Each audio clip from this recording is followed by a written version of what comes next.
गणानां त्वा गणपतिगं वामहे कविं कवीनाम् उपमश्रवस्तम् ज्येष्ठराजं ब्रह्मणां ब्रह्मणस्पतः नः शृण्वन्नोतिभिस्सीदसादनम् ॐ श्री सद्गुरुमहागणाधिपतये नमः। निकृष्वेरसमायुधैः कालेर्हरित्वमावन्नैः इन्द्रायागिसहस्रजुगम् अग्निर्विभ्राष्ट्रिवसनः वायुश्चेदसुखकृतः संवत्सरो विषुवर्णैः नित्यास्तेन चरास्नुवां सुब्रह्मण्योगं सुब्रह्मण्योगं सुब्रह्मण्यों तत्पुरुषाय विद्महे महासेनाय धीमहि तन्नः षण्मुखः प्रचोदयात्। नमस्ते अस्तु भगवन् विश्वेश्वराय महादेवाय त्र्यम्बकाय त्रिपुरान्धकाय त्रिकालाग्निकालाय कालाग्निरुद्राय नीलकण्ठाय मृत्युञ्जयाय सर्वेश्वराय सदाशिवाय श्रीमन्महादेवाय नमः। कात्यायनाय विद्महे कन्याकुमारी धीमहि तन्नो दुर्गे प्रचोदयात्। सर्वमङ्गलमाङ्गल्ये शिवे सर्वार्थसाधिके शरण्ये त्र्यम्बके गौरी नारायणि नमोऽस्तुते।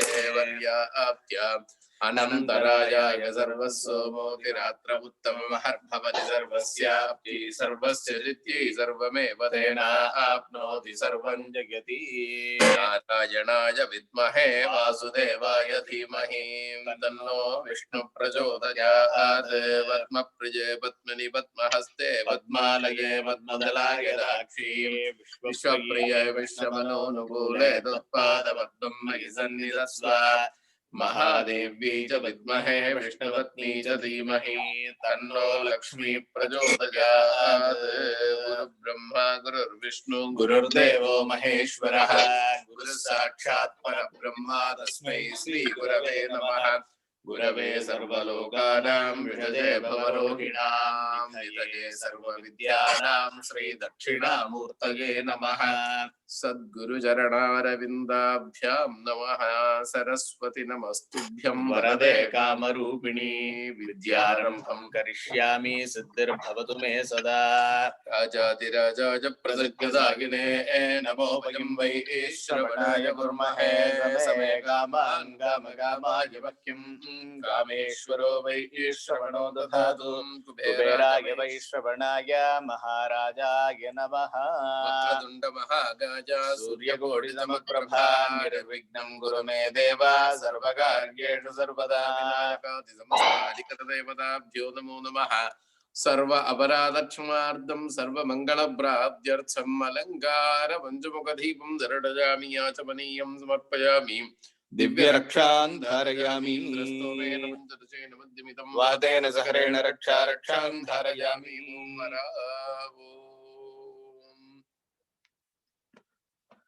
Okay sir.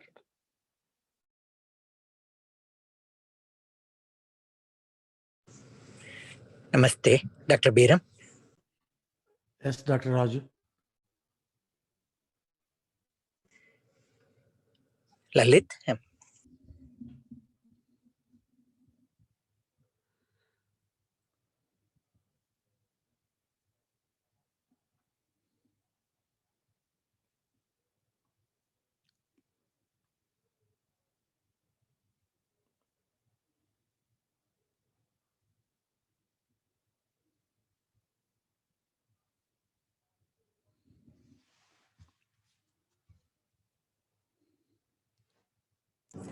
Lalit Aditya, are you there?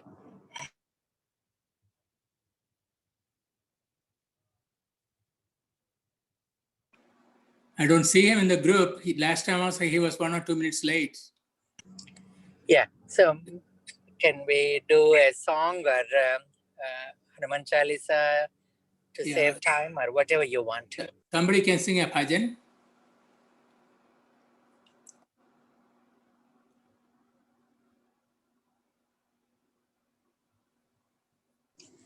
Shanti Garu, are you there?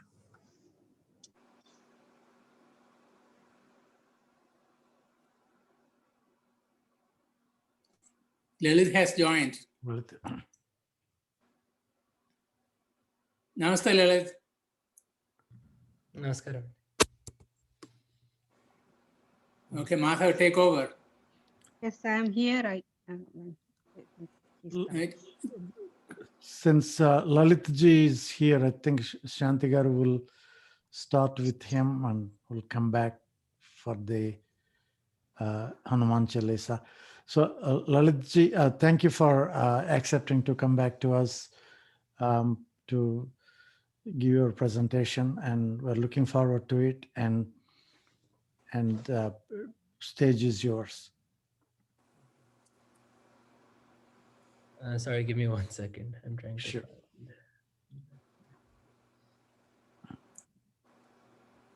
And Dr. Biram, Sri Prada will chant Hanuman Chalisa after. Sure. Okay. I can start. Yes, please. Shri Gurubhyo Namaha. Namasabhabhyas sabhapatibhyascha vo namaha.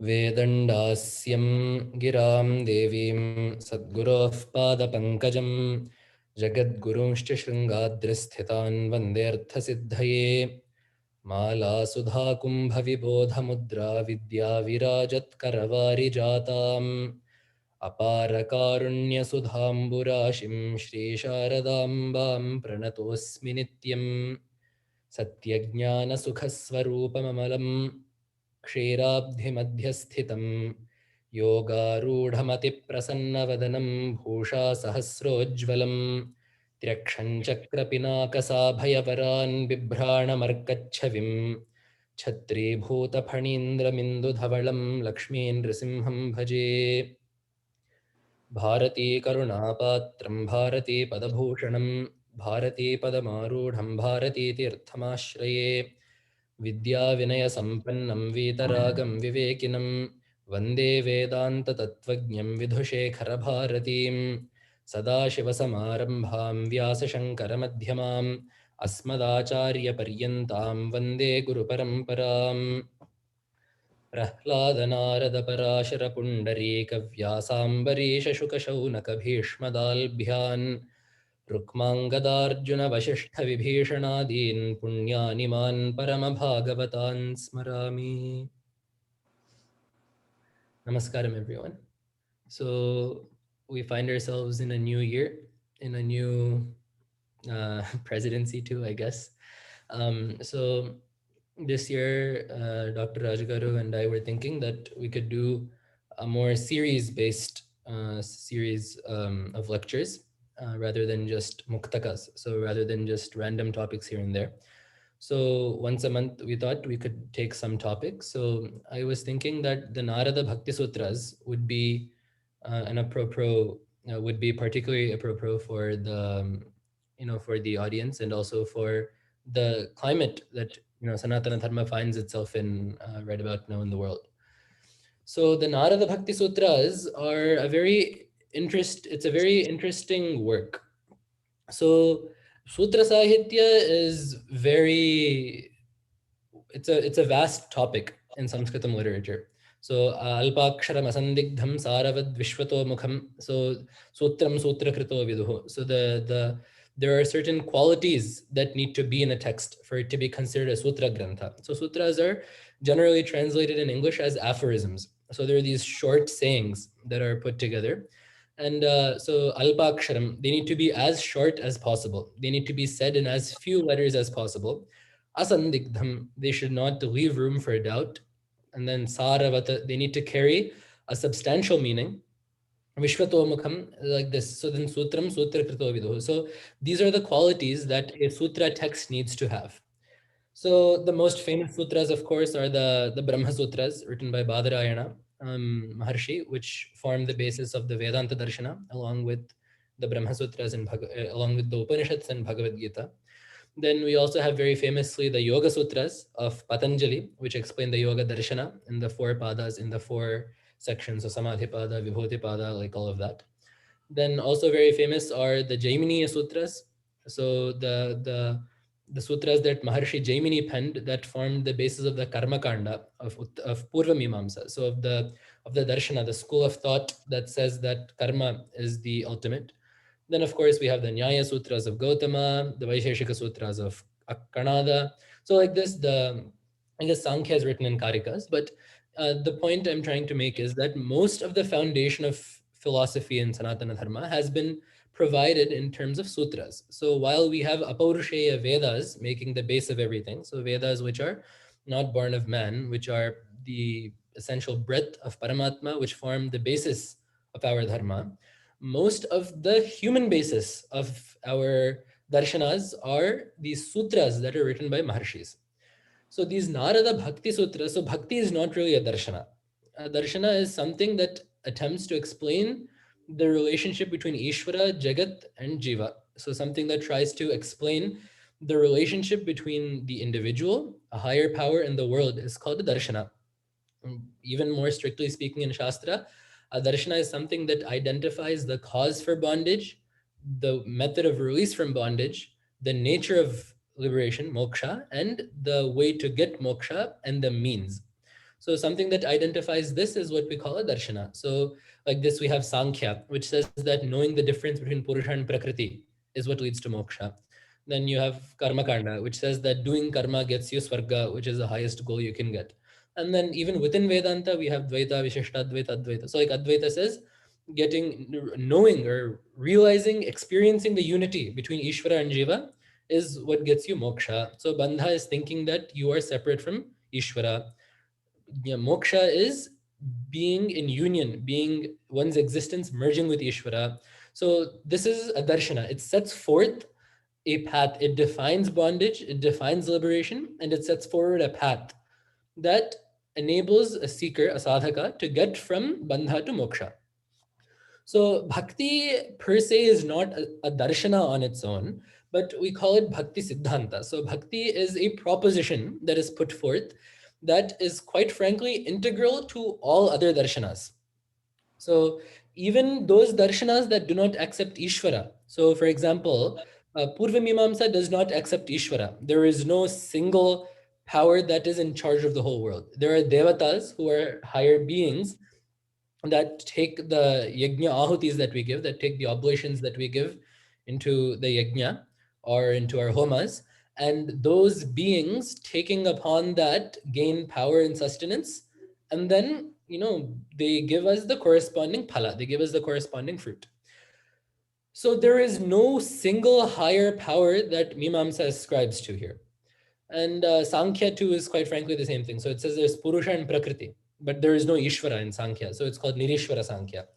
If you add Ishvara to Sankhya, it becomes the Yoga Darshana. But those are all smaller differences between different darshanas. The point I'm trying to make is that some darshanas do not have an Ishvara per se, but bhakti is still necessary to those. So in Purva Mimamsa, without devotion to the devatas that you are doing ahuti to, so without bhakti towards Indra or Agni or Varuna or Ashwini devatas or Vayu, you cannot do a yajna hoping for that devata's grace.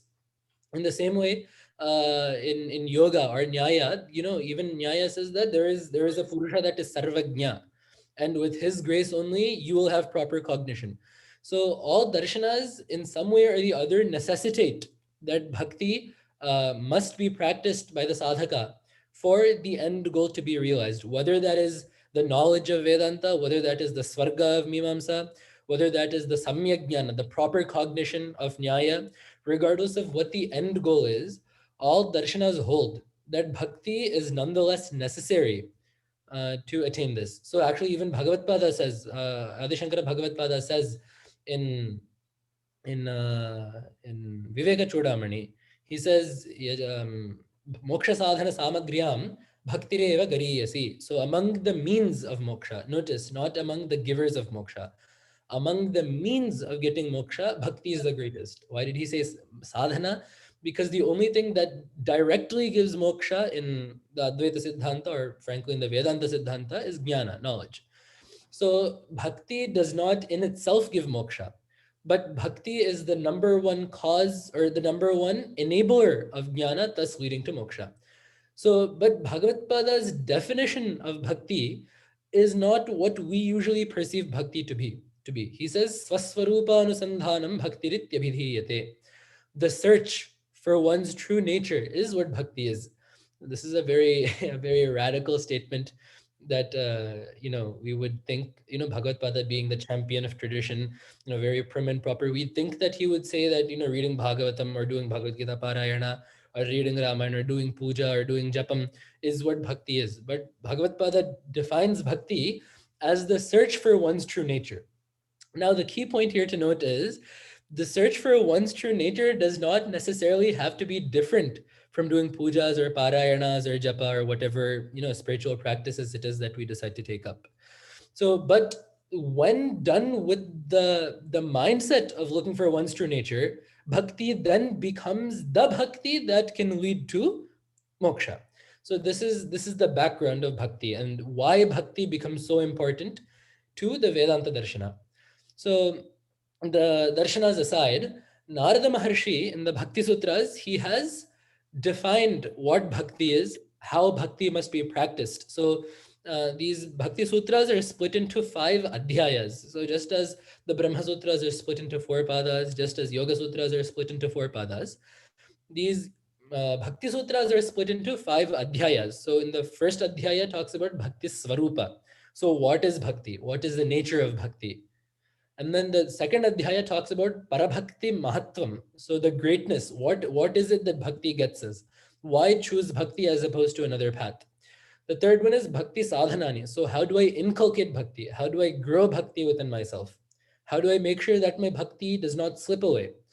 Then the fourth adhyaya talks about Prema Nirvachana. So we'll see that one of the first definitions that Narada Maharshi gives for bhakti is Satvasmin Parama Prema Rupa. So bhakti is of the nature form of prema. So what is this prema? So especially in Telugu and in other regional languages, this prema is a word that we throw around in any and all kinds of situations. So, but what is the prema that is meant when we say bhakti? So that is what is talked about in the fourth adhyaya. And then in the fifth adhyaya, Mukhya Bhakti Mahima. So there are different types of bhakti. There's Parabhakti and Mukhya Bhakti. So in the second one, the Parabhakti Mahatvam, in the second adhyaya, Parabhakti Mahatvam is discussed. In the last adhyaya, Mukhya Bhakti Mahatvam is discussed. So these are the Bhakti Sutras. And these Bhakti Sutras further have greater weight because we hold that they are penned by none other than Narada Maharshi. And he has probably the most impressive CV of bhaktas. His resume is the best a bhakta can be because he not only is the epitome of the best bhakta, but his students, right? So, you are smart if you have gotten something good, but you are even smarter if you have led other people to that same goal. So Narada Maharshi's resume contains a massive list of bhaktas, Dhruva, Prahlada, Vyasa Maharshi, Valmiki Maharshi. All of these people are only, in the exalted positions that they are in because of Narada Maharshi's Upadesha, because they are his students. So the famous shloka goes, Jayati jagati mayam yasya kayadhavaste vachana rachanamekam kevalan chakalayya Dhruva padamapi yato yena yat kripato dhruvoyam sakala kushala patram brahmaputram natu asmi. So I do namaskaram to that sakala kushala patra who is Brahmaputra. So Brahmaputra, the son of Brahma, who is sakala kushala patra, the embodiment or the resting place of all auspiciousness. But that's not what we're interested in. Why is he the embodiment of all auspiciousness? Why is he the ultimate guru that we can learn bhakti from? Because Kayadhava is who? Prahlada, because his mother's name is Kayadhu. So Kayadhu's son, Kayadho Rapatyam Puman Kayadhavaha. So the son of Kayadhu is Kayadhava. another meaning of this, so the vakya is prahlado kaya dhavaha. So the actual meaning of kaya dhava is kaya adhava. Kaya is the body. Dhava means husband. So someone who husbands the body, this body is mine. I must take care of it. I am the body. This body is everything to me. If anything happens to the body, I am devastated. If anything good happens to the body, I am overjoyed. Someone who is attached to the body is kaya dhava. Someone who is adhava to the body is kayadhava. So that is the true meaning of who Prahlada is. But for here, it means normally Prahlada, the son of Kayadhu. So vachana rachana mekam akalaya kayadhavaha mayam jayati. So Prahlada, latching upon one upadesha that Narada Maharshi did, conquered Maya and became the greatest of bhaktas. Right? So Prahlada was still in Kayadhu's womb when Narada Maharshi rescued him and took him to the ashrama. The Garbhini, Kayadhu was pregnant with Prahlada when Indra abducted her, and Narada Maharshi brought her back to his ashrama and he was teaching her. She did not listen, but the child within the womb listened. And Prahlada emerged the best example of a Jnana Bhakta, the greatest. So, which is why we say Prahlada Narada Parashara Pundarika. In that list, Punyaniman Parama Bhagavatan Smarami, in the list of all the Bhagavatas, of all the Bhaktas that we do Namaskaram to, Prahlada stands foremost. Why? Because his teacher was Narada. That was the quality of teaching that he got from Narada Maharshi. Another example, so Prahlada is a Jnana Bhakta. Dhruva is an Artharthi, meaning there was something that he wanted. Dhruva was not in bhakti for the sake of moksha or jnana or bhagavat sannidhya or anything like that. Dhruva's demands were very simple. He wanted to sit on his father's thigh, or he wanted to get a seat that was even more illustrious than his father's lap. So that's all he wanted. So it's a thing. But even though he was looking for just his father's lap, Narada Maharshi comes, tests him, and tells him to do japa, tells him to worship Narayana in a certain way, gives him the Dvadashakshari mantra, and he sets Dhruva on the path to do japa. And within a year, this little 8-year-old boy has found, he has gotten darshan of Narayana, and he has asked for what he wants, and he set off looking for his father's lap, but what he gets is the Dhruvasthana, the North Star. Right? So figuratively speaking, of course, the point is that he reached an unmovable point. So the Dhruvatara does not change, right? All other stars change their position in the sky, but the North Star remains fixed. So the point of saying that Dhruva got to the Dhruva Mandala, it's not like, they attached a hot air balloon to him and he started floating up above all the sun and the moon and the stars and all that. The point is that he achieved a sthana that is unshakable. So kingdoms, thrones, we've seen how many ruins there are of forts. We have seen how many kingdoms have risen and fallen. We've seen how many presidents have come and gone. We've seen how many leaders have come into power and abdicated. So, the goal that he was after, leadership of a kingdom, is very small compared to the position that he got, a fixed, unmoving, constant position. So even though Dhruva was looking for a material gain, because Narada Maharshi set him in a path, he attained the highest material gain he could get, which is why Narada Maharshi is the person who is most qualified to teach about bhakti. The etymology of his name too is very interesting. So the one we generally hear is Naram Dadati iti Naradaha. One who gives Nara is Narada. So Narasya Bhavaha or Narasya Idam Naram. So manness or humanness, jivaness is Nara. Also, that which a Nara has is Nara. So the quality, what is the defining characteristic of a human? Knowledge, right? We possess more intelligence. We possess more knowledge compared to other life forms. So Naram Dadati, one who gives jnana is Narada. So this is one meaning. There is also the same etymology but with a different meaning. Naram Datti iti Naradaha. Datti means, Datti is dana. Dana does not mean give here, but dharane, avakhandane, do avakhandane. So to destroy is Datti. So one who destroys Nara is Narada. This is completely at cross purposes with the last definition we have. So we say that one who gives Nara, Nara meaning jnana is Narada, but also Naram Datti, one who destroys Nara is Narada. If we take Nara to mean a jiva, So what is it that we actually need? We need our jiva-ness to go so that we can realize our true identity as Chaitanya. So jiva-ness is what being bounded by the upadhi that we currently inhabit. So the upadhi of the mind, the upadhi of the body, as long as we are bounded by this, we are a jiva. If we can let go of the upadhi and realize that we are an unbounded Chaitanya, unbounded consciousness, aparimita Chaitanya, then we have attained moksha. So what do we need to let go of to get moksha? Jiva-ness. That jiva-ness is Nara. So Naram Datti iti Naradaha. So one who removes jiva-ness and teaches us that we have, there is a higher purpose to our life, there is a higher nature to our existence is Narada.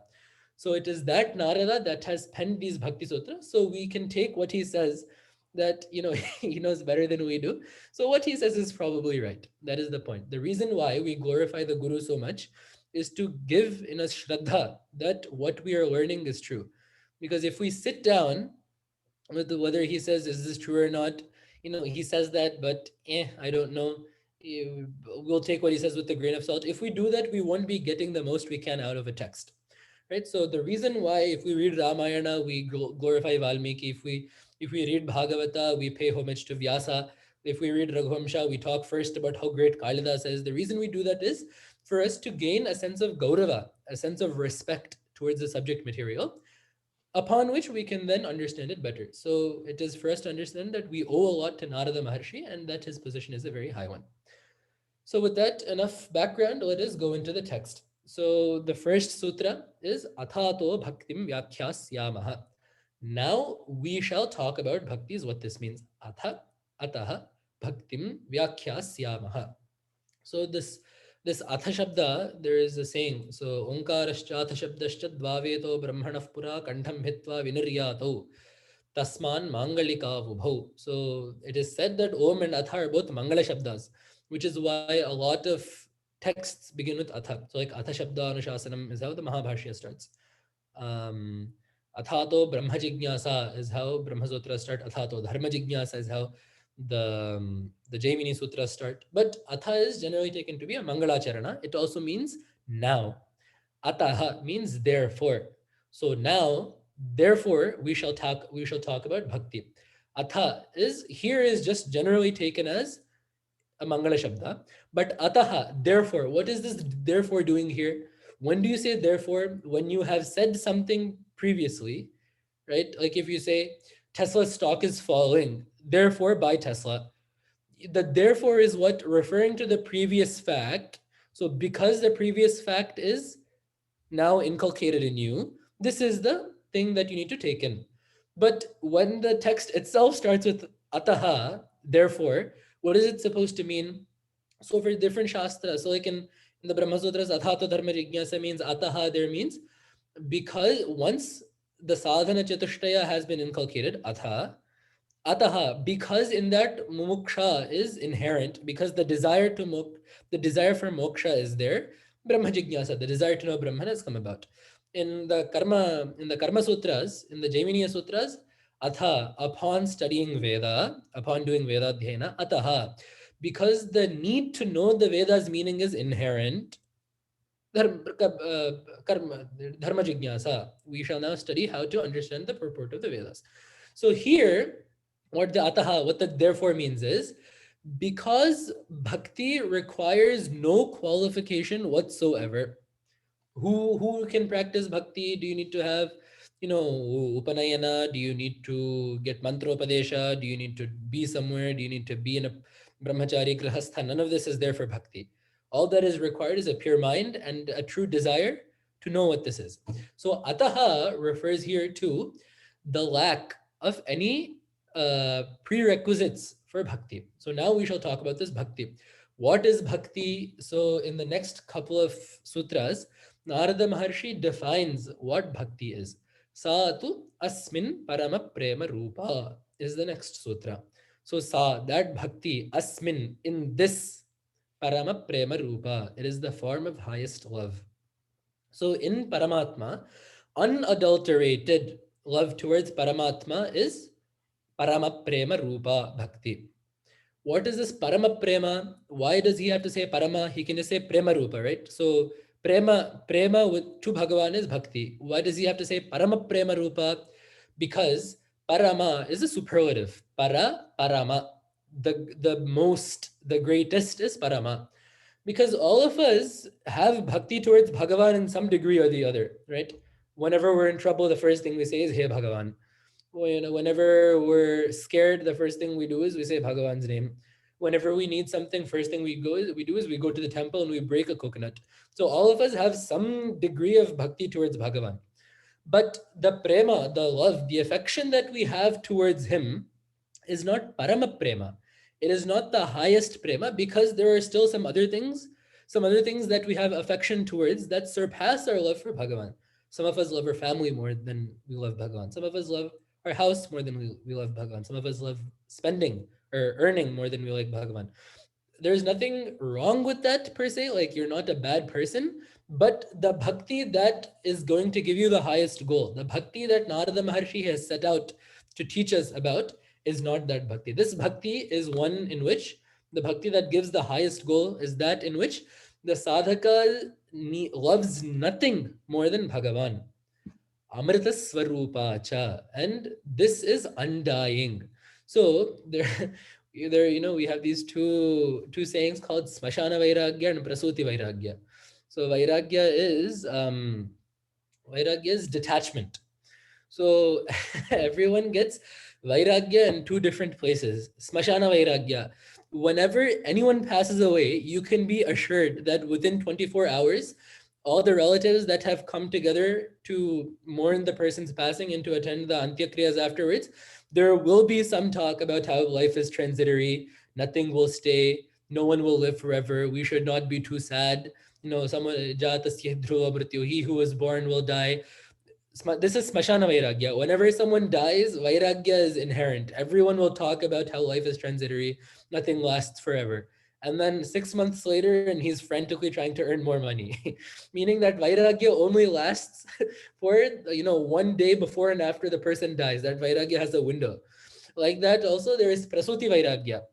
So men are saved from this, but ladies, when they give birth, the experience is so painful that they decide, there is no need to give birth. We need to be happy with what we are. Why do we need to build a family and get, more bandhas, more kids, build another person that we need to earn for? This person has, we need to pay for his college bills. We need to pay for his health and all of this, why?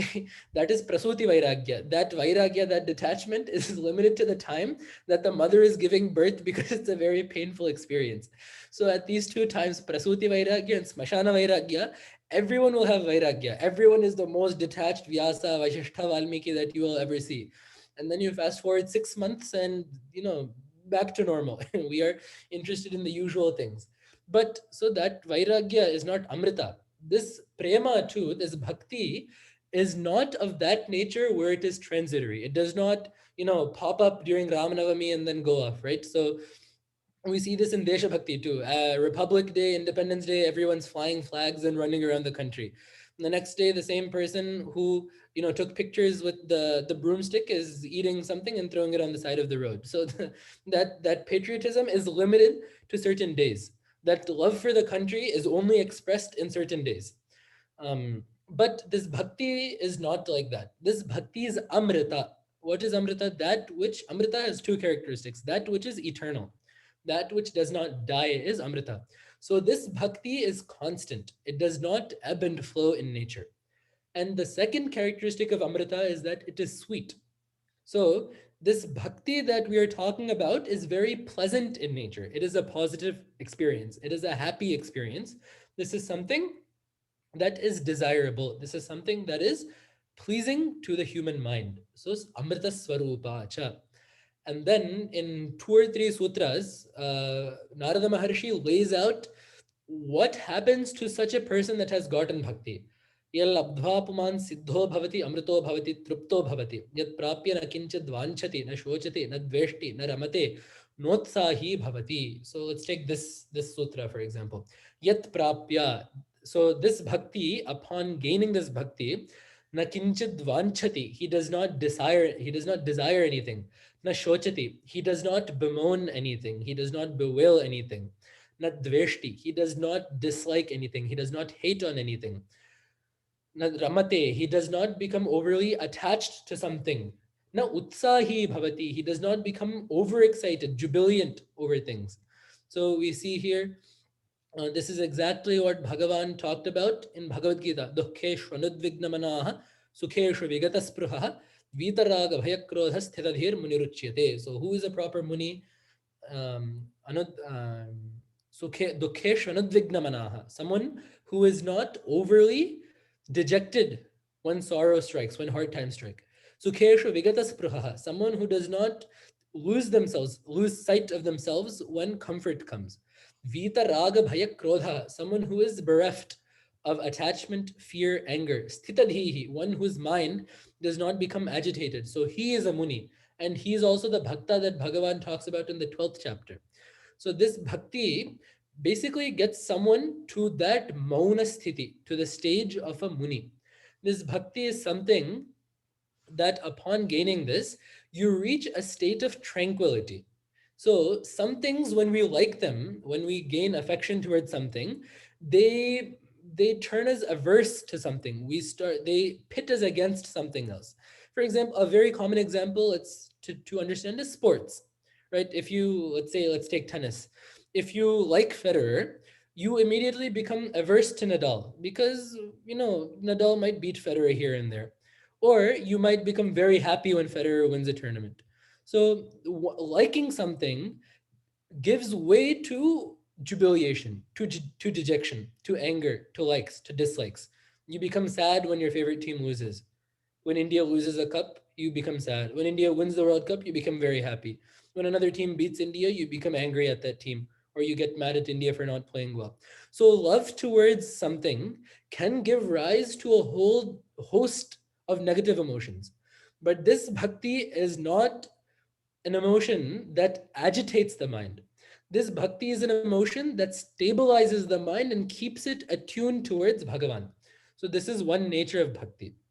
And then he talks about some other ones, and then he also talks about the Purva Pakshas. So Narada Maharshi is not the only person to have written Bhakti Sutras.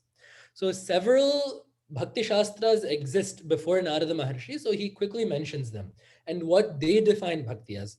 So tal lakshanani vachyante nanamata bhedat pujadishu anuragaha iti parasharyaha. So parasharya, so probably Vyasa Maharshi here, the son of Parashara, says, Pujadishu anuragaha. So love towards doing service of Bhagavan is bhakti. This is Vyasa Maharshi's definition. Kathadishu iti gargaha. So Garga Maharshi defines bhakti as an attachment towards listening to Bhagavan's leelas, listening to his stories.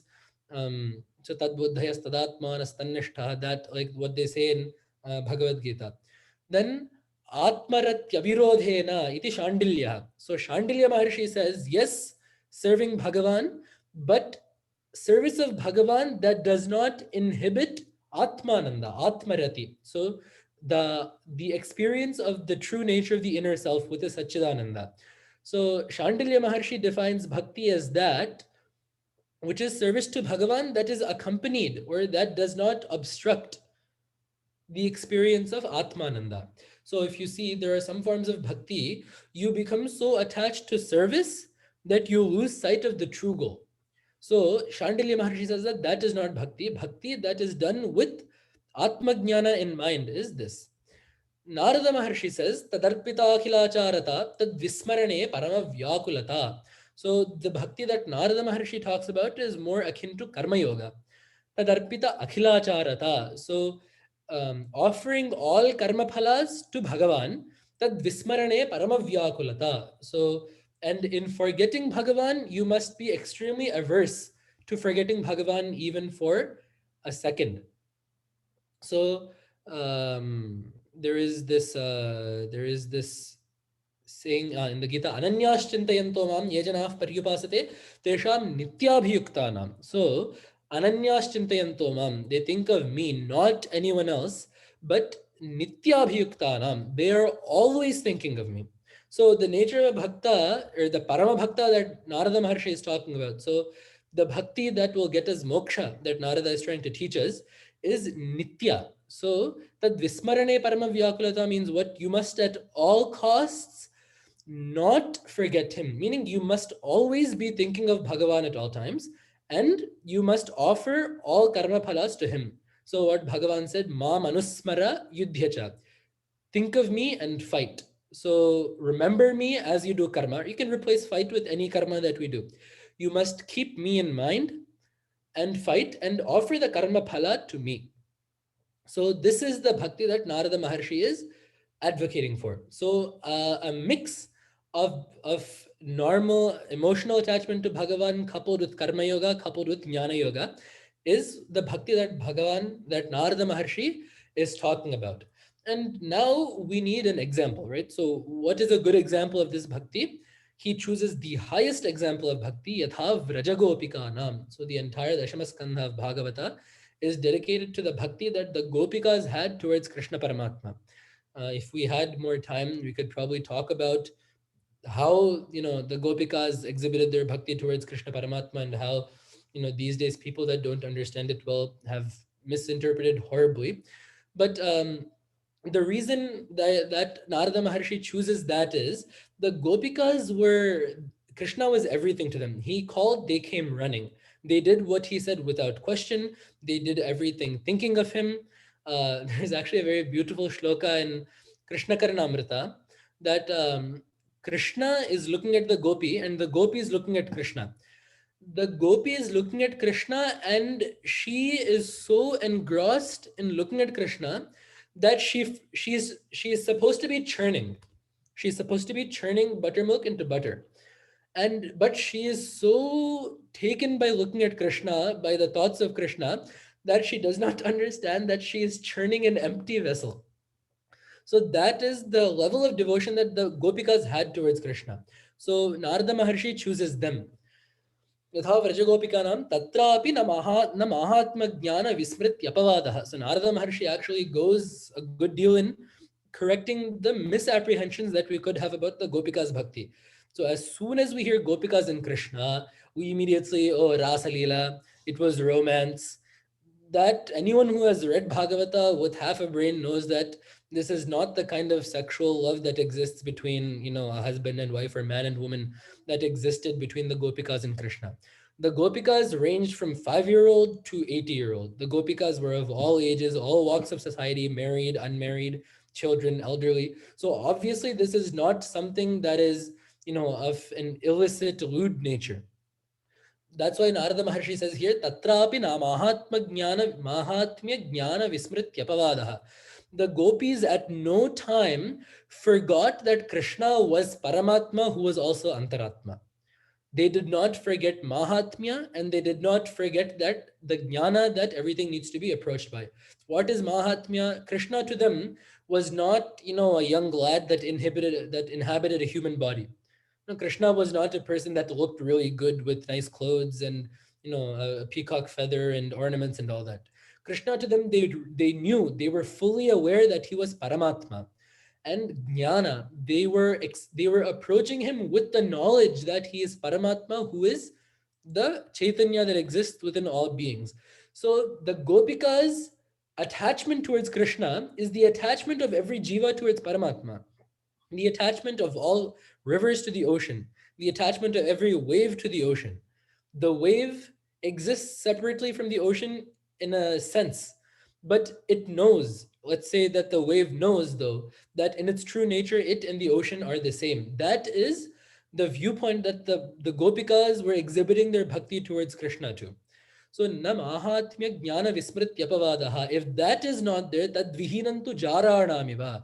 If that is not there, if you do not know if you do not approach Krishna knowing that he is Paramatma, if you don't approach him knowing, or if your love to him is not exhibited or is not accompanied with the understanding that Krishna is Paramatma, who is Antaratma, and you act the same way as the gopis, anyatha tadvihinam jaranamiva. Narada Maharshi is very clear and he says, love that is not like that, but is acted out the same way is akin to prostitution. That is not my saying. That is Narada Maharshi saying that. So if you are approaching bhakti with Prema that is not of a higher nature, prema that has a more divine background to it, it leads to a more worldly kind of nature. Nastyeva tasmin tat sukha sukhitvam. What is the differentiation between the other kind of love that Narada Maharshi is talking about and the love that the Gopikas have to Krishna? The love that the Gopikas have towards Krishna is tat sukha sukhitvam. Their happiness and Krishna's happiness are intertwined. If Krishna has sukha, Gopikas have sukha. What does this mean? It means that the sukha that Krishna is, the sukha that Paramatma is, the Satchidananda Swarupa that Paramatma is the Satchidananda Sukha Swarupa that the Jiva Chaitanya is. So the Jiva that is approaching Ishvara, his true nature is Satchidananda. It may be covered by the body-mind complex that we are all trying to rid ourselves of. But at the core of it, it is Sukha. Satyajnana Sukha Swarupa is what Ishvara is, and that is also what Jiva is. So tat sukha sukhitvam. So one whose sukha is completely dependent on the sukha of tat, of Paramatma. So the Gopika's prema towards Krishna is acted out with this in the background. So if you can have this background that the gopis had, if you can have the understanding that the Gopikas had that Krishna is Paramatma who is of the same nature as the Jivatma, then by all means you can do exactly what the Gopikas did. We need to understand what the Gopikas did, knowing that this is what their love represents. But for us, what we need to take is the nature that their bhakti took. So for us, we do not need to take the Rasa Krida and all of that. That Rasa Krida in the Purana is meant to depict a certain aspect of, the Puranas are meant to depict things through symbolism. For us, though, what we need to take away from that is the symbolism, not exactly what the Gopikas did. What we need to take in terms of what to do is the Gopikas' mindset. So I will not forget Bhagavan even for a second. I will always think of Bhagavan's Leelas. I will offer all of my karma phalas to Bhagavan. This is the bhakti that the Gopikas displayed. This is the bhakti that Narada Maharshi says is best. And this is the bhakti that is to be practiced by all sadhakas that wish to get a higher goal in this world. So with that, that concludes the Prathamadhyaya that talks about the nature of bhakti.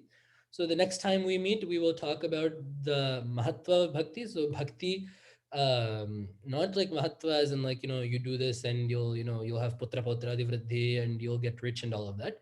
Mahatya in sense of why choose bhakti as opposed to other paths. What separates bhakti from other paths. So we'll talk about that. And then also bhakti sadhanani. How do we inculcate bhakti? How do we preserve bhakti? And how do we make sure that bhakti does not fall away? So with that, we shall stop here. Mangalam Lalit, go ahead. Chakravarti Tanujaya Sarvabhaumaya Mangalam. Thank you, Lalit. We'll have Hanuman Chalisa, and if you don't mind staying, we'll have Sure. a few minutes questions. Shripadaji, do you mind chanting Hanuman Chalisa? Yes. Yeah. Shri Guru Charana Saroj Raja Nija Mana Mukura Sudara Varanau Raghuvara Vimalayasha Jodayaka Phalachari बुद्धिहीन तनु जानिके सुमिरो पवन कुमार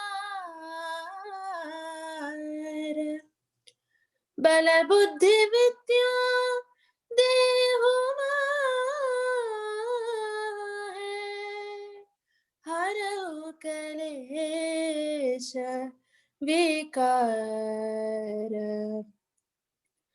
जय हनुमान ज्ञान गुण सागर जय कपीश तिहु लोक उजागर रामदूत अतुलित बल धाम अंजनी पुत्र पवन सुत नाम महावीर विक्रम भजरंगी कुमति निवार सुमति के संगी कंचन वर्ण विराज सुवेश कानन कुंडल कुंचित केश हाथ वज्र और ध्वजा विराजे कांधे मूंज जनेऊ साजे शंकर सुवन केसरी नंदन तेज प्रताप महाजगवंदन विद्यावान गुणी अति चातुर राम काज करिवे को आतुर प्रभु चरित्र सुनिवे को रसिया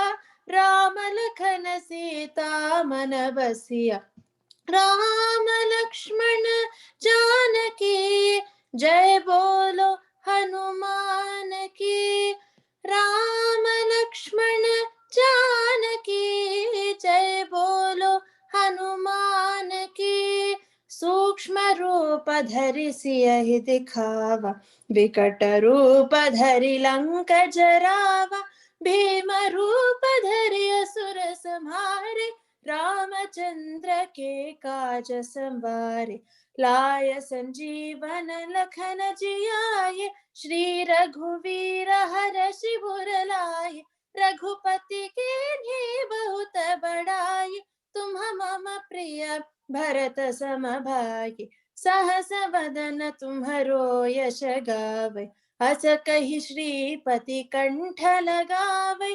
सनकादिक ब्रह्मादि मुनीश नारद शारद सहित अहीश यम कुबेर दिगपाल जहाते कवि कोविद कहि सकै कहाते तुम उपकार सुग्रीव ही कीन्हा राम मिलाय राजपत दीन्हा राम लक्ष्मण जानकी जय बोलो हनुमान की राम लक्ष्मण जानकी जय बोलो हनुमान की तुम्हारो मंत्र विभीषण माना लंकेश्वर भय सब जग जाना युग सहस्र योजन पर भानु लील्योताहि मधुर फल जानु प्रभु मुद्रिका मेलि मुख माई जलधि लांघि गई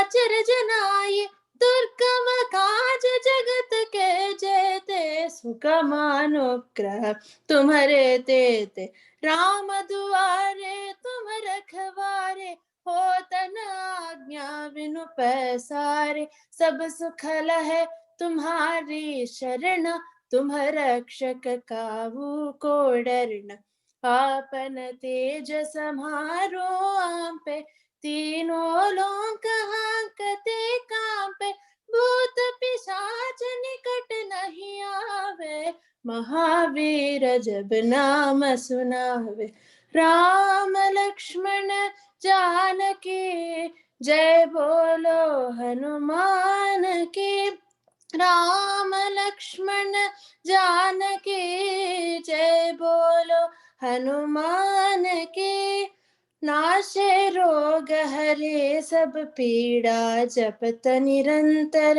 हनुमत वीरा संकट से हनुमान छुड़ावे मन क्रम वचन ध्यान जो लावे सब पर राम तपस्वी राजा तिनके काज सकल तुम साजा और मनोरथ जो कोई लावे सोई अमित जीवन फल पावे चारों युग प्रताप तुम्हारा है प्रसिद्ध जगत उजियारा साधु संत के तुम रखवारे असुर निकंदन राम दुआरे अष्ट सिद्धि नव निधि के दाता असवर दीन जानकी माता राम रसायन तुम्हारे पासा सदा रहो रघुपति के दासा अष्ट सिद्धि नव निधि के दाता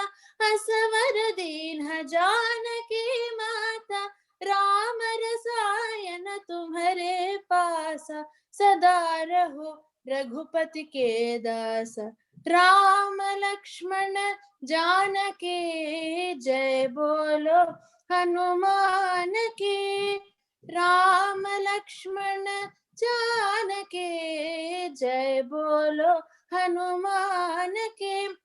तुम्हारे भजन राम को पावे, जन्म जन्म के दुख बिसरावे। अंत काल रघुपति पुर जाई, जहाँ जन्म हरि भक्त कहाई।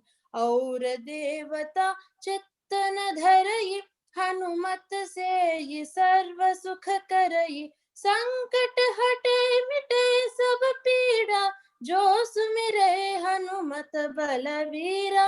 जय जय जय हनुमान गोसाई, जय जय जय हनुमान गोसाई। कृपा करो गुरुदेव की नाई, यो 6 बार पाठ कर कोई, छूट ही बंधी महासुख होई। जो यह पढ़े हनुमान चालीसा, होय सिद्धि साखी गौरीशा। तुलसीदास सदा हरि चेरा, की जय नाथ हृदय महडेरा। की जय नाथ हृदय महडेरा। राम लक्ष्मण जानकी जय बोलो हनुमान की। राम लक्ष्मण जानकी जय बोलो हनुमान की। जय बोलो हनुमान की। जय बोलो हनुमान की। Brother, that is so beautiful. Thank you. Thank you very much. Lalit, do you mind doing Mangala Sloka? And then we may have 1 or 2 questions. Yeah, sure. Sarve bhavantu sukhinah. Sure. Sarve bhavantu sukhinah, sarve santu niramayah, sarve bhadrani pashyantu, ma kaschid dukha bhag bhavet. Om shanti shanti shanti. Lalit, as usual, you always surprise us, take a level higher each time. And the comment here is one of them. So knowledgeable at this young age. Very well done. So that's the comment I'm seeing. So just we have 4 minutes, maybe a question or 2, comment or 2. Dr. Biram. Yes, Dr. Raju. Yeah, thank you, Lalit. Thank you so much for honoring our request and doing this. And this is recorded, so we can upload into the YouTube. And as usual, there are some who couldn't attend and want to attend, and they can listen to this later. If would you be uploading, Lalit? No, you can upload this. Yeah. You can No, to upload. the YouTube. Okay, we'll do that. Dr. You Nair have will take. Yeah, we'll take care of that, Raj. Yeah. Okay, thank you. Then the second, I have a question. So you mentioned Parasharya, Garga, and Shandilya. So do we have Bhakti Sutras by them, or is it a reference to their reference in their text somewhere? So we do have the Shandilya Sutras. They're the most commonly studied after the Narada Sutras. The way that Sutra Sahitya is usually structured, any references to previous authors are people that have written on the same topic. So if Narada references Garga in the Bhakti Sutras, it means that Garga also has written a treatise on Bhakti somewhere. So Parasharya and Garga, then it means that they both have treatises on Bhakti, they both have written about Bhakti. We just probably don't have those texts surviving to this day. And Narada Maharshi has given us their conclusions on Bhakti in those 2 lines. Yeah, thank you. And next time, if you could please refer to this verse, Ankolam Nijabija Santati. Thank you. Next time, thank you. Appreciate it. Lalitji, I'm very ignorant in all these Shastras and Puranas. My knowledge of Narada is through Telugu movies.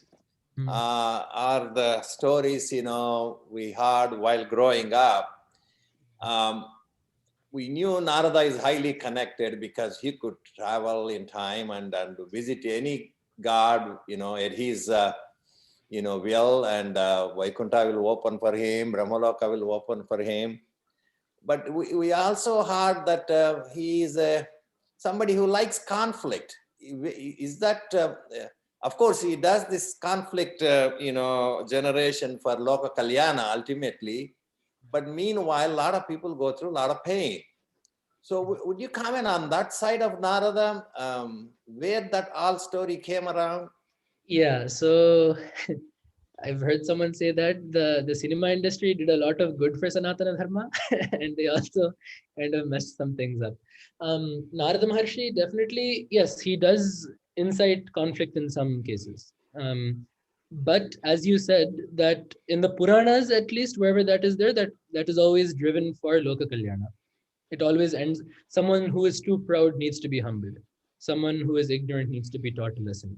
Someone who can do better needs to be pushed to do better. But as far as like the jokester side, the part that is, like doing inciting conflict for just entertainment's purpose is a production of film that is not there in our texts. So Narada is held at Maharshi is held at a very high level. So in nowhere is he just like a traveling person that, if he does anything, it's for a purpose. So yeah, the conflict inciting part is part based on truth, but not depicted entirely faithfully on screen. I would say the most accurate depiction of Narada Maharshi I've seen in film is Balamurali Garu in Bhakta Prahlada. Like there, if you see the way that the patra is brought out, Narada Maharshi drives Hiranyakashipu towards his death.